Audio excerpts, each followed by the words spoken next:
Hai semua.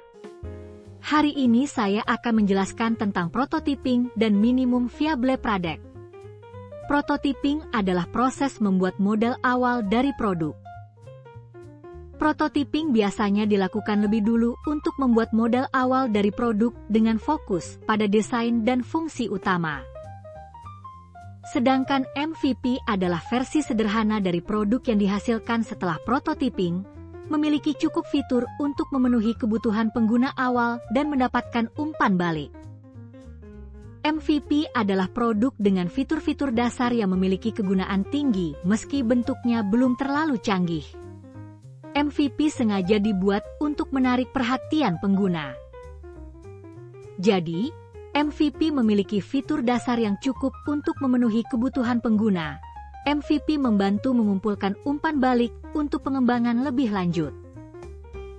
Dasar-dasar MVP ada 3, yaitu build, measure, dan lay-on. Bangun produk yang akan mencakup fitur-fitur yang harus dimiliki untuk menyelesaikan masalah prioritas yang ingin dipecahkan oleh produk Anda. Kedua, ukur keberhasilan produk Anda dengan fitur terbatas. Ambil umpan balik pengguna, lakukan pengujian pengguna, dan temukan apakah orang bersedia menggunakan dan membayar produk tersebut. Ketiga, setelah umpan balik untuk produk Anda baik menerima perbaikan, peningkatan fitur, atau menambahkan fitur lain yang terus memecahkan masalah dan menambah nilai. Tujuan utama MVP adalah memvalidasi ide bisnis, mempelajari pengalaman pengguna dan mendapatkan feedback terkait produk. Manfaat MVP adalah menjaga fokus pengembangan produk ke fitur utama, membantu perusahaan lebih memahami kebutuhan target pasar, menguji potensi keberhasilan produk di pasar, meminimalisasi risiko kerugian akibat produk yang kurang tepat, menghemat biaya produksi, dan dapat menerima feedback dari target pasar secara cepat untuk meningkatkan kualitas produk. Jenis-jenis MVP adalah fisik, desain produk, PCML, dan concierge. Fisik yaitu model sederhana dan fungsional dari produk yang dapat dipegang dan diuji oleh pengguna. Desain produk memfokus pada desain produk tanpa fungsionalitas penuh untuk menunjukkan dan menguji tampilan. PCML yaitu menggabungkan berbagai komponen atau sistem yang sudah ada untuk menghasilkan produk fungsional. Concierge melibatkan penggunaan sumber daya manusia untuk menjalankan fungsi produk secara manual. Sekarang, bagaimana caranya untuk kita dapat membangun MVP dengan baik? Gambar ini menjelaskan cara membangun minimum viable product, MVP, dengan pendekatan yang benar. Pendekatan yang salah yaitu produk dikembangkan dalam tahapan yang tidak memberikan nilai langsung kepada pengguna. Contohnya mulai dari roda, sasis, rangka mobil, dan mobil jadi. Masalahnya, setiap tahap tidak bisa digunakan sampai produk akhir selesai, sehingga pengguna tak puas. Pendekatan yang benar yaitu produk dikembangkan dalam tahapan yang tetap bisa digunakan oleh pengguna. Contohnya mulai dari skuter, sepeda, motor, dan ke mobil.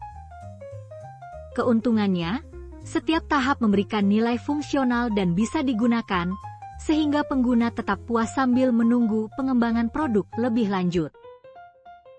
Proses MVP yaitu riset pasar dan menemukan masalah. Ada pengumpulan data, analisis persaingan, segmentasi pasar, analisis tren, dan evaluasi permintaan. Ada juga identifikasi kebutuhan, interaksi dengan pengguna potensial, formulasi masalah, validasi masalah, dan penetapan prioritas. Value creation adalah proses memberikan nilai atau manfaat kepada pengguna melalui versi dasar dari produk yang dirancang untuk menyelesaikan masalah tertentu. Apa itu fitur MVP? Fitur MVP memuat inti utama ide biaya produksi rendah, mengandung value yang pelanggan butuhkan, memiliki ruang untuk literasi atau pengembangan di masa depan. Memetakan sales funnel adalah penentuan tahapan di mana pelanggan mengetahui produk, menunjukkan minat, mempertimbangkan pembelian, dan akhirnya melakukan aksi pembelian. Proses ini membantu mengidentifikasi dan mengoptimalkan titik kontak dengan pelanggan. Apa alasan MVP gagal? Pertama, kegagalan produk berisi komunikasi dengan pelanggan yang buruk, tidak menerjemahkan masalah pelanggan ke dalam kebutuhan produk yang benar. Kedua yaitu kegagalan pasar berisi, tidak mempertimbangkan solusi alternatif, dan model bisnis yang tidak sesuai atau tidak menguntungkan.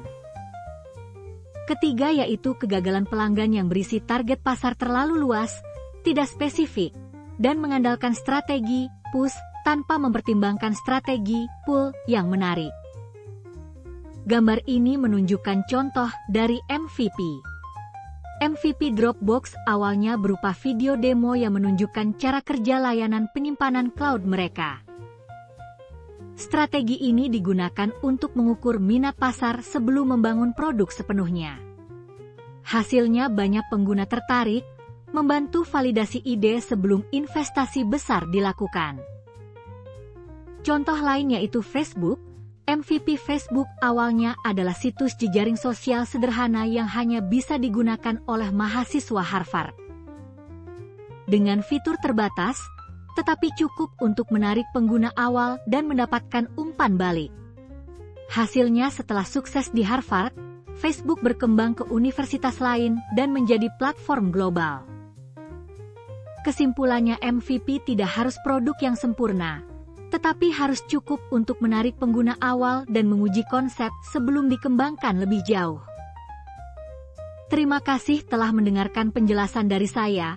Saya harap kalian menjadi lebih paham tentang MVP.